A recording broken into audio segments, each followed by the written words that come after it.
Ever since I was younger, I've always wanted to adopt, mainly foster to adopt. It's always been like in the back of my head. I started my career in child services. I was a social worker for a really long time. Okay. I did intensive in-home for a while. I worked as a detention officer, a juvenile detention officer. Being on that side of it, I felt like I wanted to do more. I've moved all over to different states. And so once I moved here, I ran a teen girls group home. Okay. And I was there for probably about 3 years. And once I left there, I ended up going into insurance.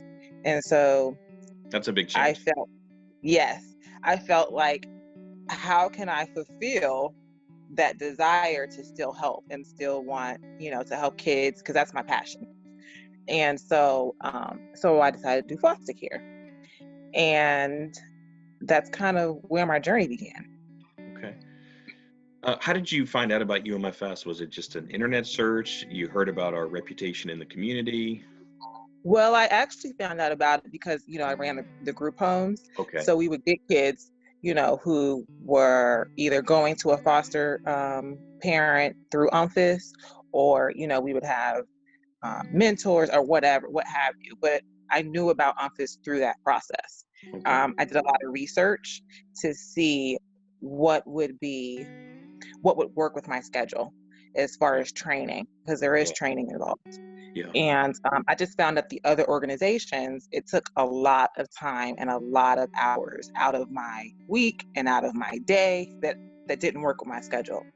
So with United Methodist, it was easy. It was simple to me. It was, weekends at nighttime. It wasn't like, it wasn't crazy. And it didn't take months and months and months to achieve. Mm-hmm.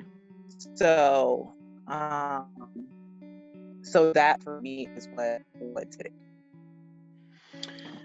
So when you felt, I like to use the word calling.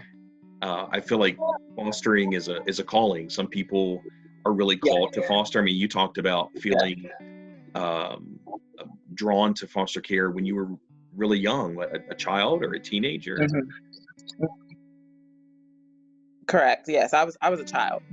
Wow. What do you think that was motivating I, you so young? I think because on TV, we see all these commercials, well, especially back then, there used to be a lot of commercials about kids who didn't have food and who didn't have clothes. And, they play them a lot during Thanksgiving and Christmas. And so I would ask my mom, like, why don't they have clothes? Why don't they have food? Like, and she was like, well, they might not have parents, or they may be, they may not have anybody to care for them. And so I was like, well, I'll adopt them. I'll care for them. And so, Yeah. and so it's kind of like always been with me and always stuck with me. Yeah, I noticed that when someone reaches out to our agency, I mean, this is not something that they've thought about a week ago and now they're calling us. They've probably Right. watched YouTube videos, they've read articles, they've maybe watched movies, they've talked to people. Some people talk about they've spent months or years praying about or talking to faith leaders in Mhm. their life, or sometimes speaking to family or spouses or whatever. It's been a process that they've thought about for a very long time. So you were in the helping field, went into Yes. insurance, but couldn't shake that calling.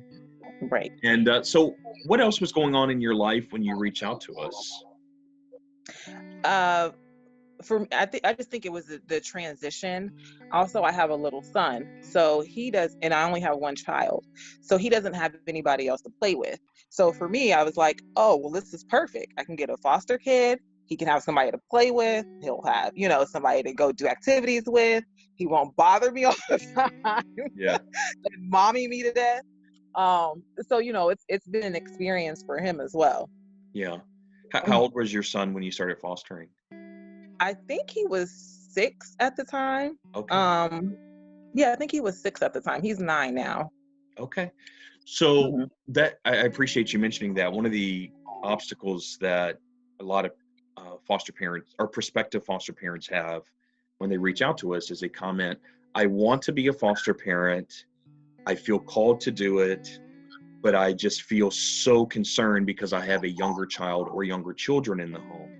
And we Mhm. completely respect that. We believe that it's paramount to protect your children. Right. But could you share some of your experiences, or maybe like fears or concerns that you had about that when you were starting the fostering process? Yeah, so for me, my biggest fear was that my son could potentially pick up negative behaviors. Mhm. Um, and what I've come to find is that it's quite opposite. Um, he has been like an angel through this process. Mm, He often helps me, like if I need help or the foster child needs help or the foster child is, crying or whatever, he kind of is the person who goes in and talks to them or whatnot. mm, Um, when it comes to like activities, like we go skating, we go hiking, we do a lot of outdoors things. It's now like he can go with them and play versus me having to go with him and entertain him. So, mm, and then just watching their relationship grow. mm. It does become like a kind of civil sibling rivalry a little bit, which I've never had to experience. Yeah. And so, but it's still good. And so they feed off of each other in positive ways because they see that my son is being positive, and when you're positive, you get, you rewarded with positive things. And Mhm. um, so their expectation is set so that they try to be positive so they can be rewarded whatever that reward is going to be. Wow. Um, so I think it's helpful. And it's been helpful for me. It's also been helpful for my son to kind of learn that, you know, kids come from different backgrounds Mhm. and understanding that kids not he doesn't necessarily his lifestyle, my son's lifestyle, um, he's fortunate. And so him being able to see the other side of, not all kids have exactly what you have. Mhm. And he's also able to see the helping part of what I do. And so I think it works both ways. Mhm. Um, and it's been beneficial for us. Yeah, I was thinking as you were talking, like, what sort of seeds is this planting in your son's heart and mind as he's growing up? And what Right. sort of person is he gonna be when he becomes an adult? He's Right. watching you model what it means to step into the life of someone else that, has needs in their life. Right. And Exactly. the long-term impact and influence of that has to be just so powerful. Right, right. It does. And it's interesting because, the foster kids, they come in and, the ones that I've had, they've grasped on and called me mommy pretty quickly. It's Mm, been within probably 2 weeks, 3 weeks. And wow. so for him having to adjust and realize, okay, now there's another kid in the house and now I have to treat this person as family, because essentially that's what they are. Mm, And so we plan everything together. So if I plan on going out of town or going out of state, that child is going with me out of state or out of town, mm, um, depending if they are able to. mm, So it's kind of like we share the family. We become one essentially, mm, and so it's been I would say it's been beneficial. Um, I do a lot of outside of foster care. We like feed the homeless, and so with even with the foster children that do come in, I'm still showing them that even though they kind of have it, they feel like they have it really bad. It's not as bad as being homeless. Like they mm, have a place to go to, somebody who loves them, and somebody who cares. mm, So it's kind of everything kind of comes full circle. Um, and I think when it comes to foster care, you never it's almost like having a child. You're always trying to prepare and trying to get ready and feel like you need this amount of money or you feel like, that you need to have X, Y, and Z in place. But if you keep following on that path, when are you ever really going to be ready to have a child? yeah. And when the child comes, you're ready. You prepare yourself. So Mhm, it's kind of foster care to me is kind of the same thing. If you have it in your heart and your heart's in the right place and you have the right intentions, then you're going to be fine. mm, Everything will work out. mm. Well, I appreciate you saying that. That's really important. That's awesome for some of our families to hear, because that is one of the things that comes up a lot. I don't know if this is a good time in my life. I think I'm going to wait. Let's talk in 6 months or 12 months or 18 months. And Mhm. my encouragement is, if you're feeling drawn to do this, step into it. Start taking some of your classes. You know, Mhm. we're in COVID right now. Our classes are being done virtually. Right. So And our prospective parents are able to, you know, go through their trainings. You were talking about how convenient it was. It's even more right. convenient right now. They can sit in I their, wish I could have done it virtually. yeah, and they can sit. This is what I tell our families. You can sit in your PJs in your bed on a Saturday Right. morning, and you can watch our training videos. You know, just start stepping into it, and um, Right. you know, get a sense for, you know, who we are and what our philosophy is. Yes. And then maybe, you know, as you dive in a little bit deeper, you might say, hey, it's not really a good time right now. But your point is there ever going to be a perfect time to make this sort of commitment? Exactly. Hmm. So And also, and versus just like diving into foster care, there's the respite option. Like you can be a respite provider and try that out to see how that works.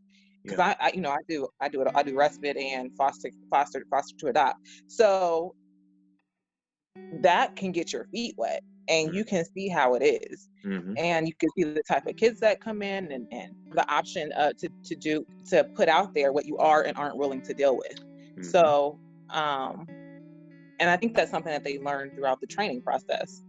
And I mean, it's kind of, I think respite is a good option for those who aren't necessarily ready to dive straight into it. Because it's just a weekend. Yeah. You give up a weekend of your time and hang out with a kid. Yeah. Mm. One of the other concerns that some of our prospective foster parents have, um, number one, we already sort of spoke about a little bit. They say, I have young children in the home. And another one Mhm. that I hear often is, I'm a single adult.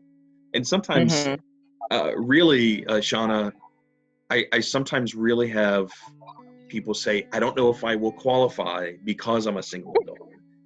Are you They don't serious? question, they don't question whether they can do it. They Right. question whether we would accept them. Right. Right. So number one, of course, a lot of our foster parents are single adults. And Yes. number two, you can do it, and you can do it well and successfully. And Mhm. I understand that that's your story as well. And so I wonder Yeah. if you could speak to that, whether, you know, maybe that was a concern that you had, or how would you encourage a single adult that really feels called to do this, but they feel like that's an obstacle? Could you speak to that a little bit? I feel like if you have the will and the power and the determination and you know, it all goes back to intentions. What are your intentions? And if you feel like this is your calling, then just jump out there and do it. Office has the best support. Um my very first placement, I probably didn't call that much. I felt like most of the behaviors I was able to deal with. The following placement, I probably called all the time and they were probably getting tired of me. But they always answered the phone. They were always there. They were always willing to talk to me. It could be 12, 1 o'clock in the morning and somebody's calling me back. Mm-hmm. So the support is there. The resources are there. It's like even though you're single in your home, but you're not alone because you have not only do you have office, you also have that child's social worker or whoever is placing them. You have them as well. So I think that from my experience, it's been great. I also have, you know, I have my sister or whatnot, so she helps whenever she can. Mm-hmm. But office has just been, to me, has been a great resource. It has always been willing to talk to me, even if I just want to rant and just have somebody to vent to, they'll listen. It doesn't matter what time it is. So they're pretty awesome when it comes to that, as far as support. Yeah, I appreciate you saying that. That's Mhm. something that I encourage our prospective families all the time. You're not alone in the process. We Right, we right. really we really really are there. Now you could foster through some agencies or localities. Right. Someone pops in like once every 30 days, and you really do feel Mhm. isolated. Or you call Right, someone on a Friday and you get called back on a Monday. right. Oh, I yeah, no, that's not happening. that's not how we do things. Yeah, no, that's not how it operates at all. I told someone recently, I said, if it's 2 o'clock in the morning and you have something that you've been trying to resolve and you're having a difficult time, you can call us, and we literally have someone on call 24 hours a day, 7 days a 24/7. week. Yep, And yep. I meant that as a way to encourage them, and they sort of freaked out and they said, "What's going to go on at 2 in the morning? Oh my goodness!" I said, "Well, you know, any child can be up at 2 o'clock in the morning. It doesn't matter if Right, it's a biological child, if you're watching a niece or right, nephew, or it's a foster child. 2 o'clock in the morning, you can right. have something going on. Um, Yes. so, how many placements have you had? Um, 2, 3, I think 2 or 3. I'm not sure. Okay, The first one was like a year and a half, okay, and then this last one, I've had a lot of respite placements. This last one was a few months. okay. If you had 60 seconds to talk to a prospective foster parent or foster family, what would you say Mhm. to them? 60 seconds to change their life. This is your opportunity. What would it be? I would say that if your heart's in the right place and it's something that you've been really thinking about, then just jump in and go for it. Um, you are not going to know the unknown. I think that's what a lot of it is. You're not going to know the unknown until you jump in and you try. And if you try it, at least you can say, "Oh, I've done it. I see what it is. I understand it. It's not for me." But if you don't try and you keep letting time pass, you're going to regret it. Mm, And in the process, you're not only helping a child, but you end up learning so much about yourself in the process. Let me tell you, you learn about your patience, you learn about what you're capable of, you learn that you're able to open your heart more than you thought you were able to a mm, child who's not yours. mm, Um, and you end up loving on a deeper level. And you mm, understand that they've gone through a lot. And so they may or may not need a lot, but as long as you're there to listen and you're willing to help them along, then it's all worth it. mm, Um, at the end of the day, all we have is time. And so it's better to do it now than to do it later. mm. You're an inspiration, really. Thank you. That was beautiful, Thank you. sincerely. So you're on the foster to adopt trajectory. Yes. Have you adopted with UMFS? No. Okay. I'm still fostering right now. I hope to eventually, adopt. I do want to extend my family. So we'll see. I want siblings. So Okay. we'll see. It'll happen. Okay. But I'm just helping right now. Everybody's like, Shona can do it. Shauna's able to do it. So I'm just really helping right Yeah. now. Yeah. Well, you're Um, you're you were a rock star around here. Thank you. You really are. Everybody talks about you, and when I express my interest in talking to some of our foster parents about their Uh-huh. experience and how we can present the right person to speak into their world and into their life Hmm. as they're thinking about this. They're, like I said earlier, some of them say that they're praying about it, or they're talking and Right. consulting with family and friends, and they're reading resources. Right. um, I wanted them to hear from somebody that is working with us, that's worked with us for years, Right. that has some of the um, obstacles that some of the prospective foster parents feel like they have in their life, whether it was having a Right. child in your home or being a single adult doing this, and yet you've done it and you've done it really well, and it's Hmm. impacting you, and it's impacting your son as well. And so Hmm. that really means a lot. I think your voice is going to go a lot farther than mine ever could, because of your experiences and things that you've shared. I appreciate you taking a little bit of your time to do Oh, this. no worries. No worries. It was a pleasure.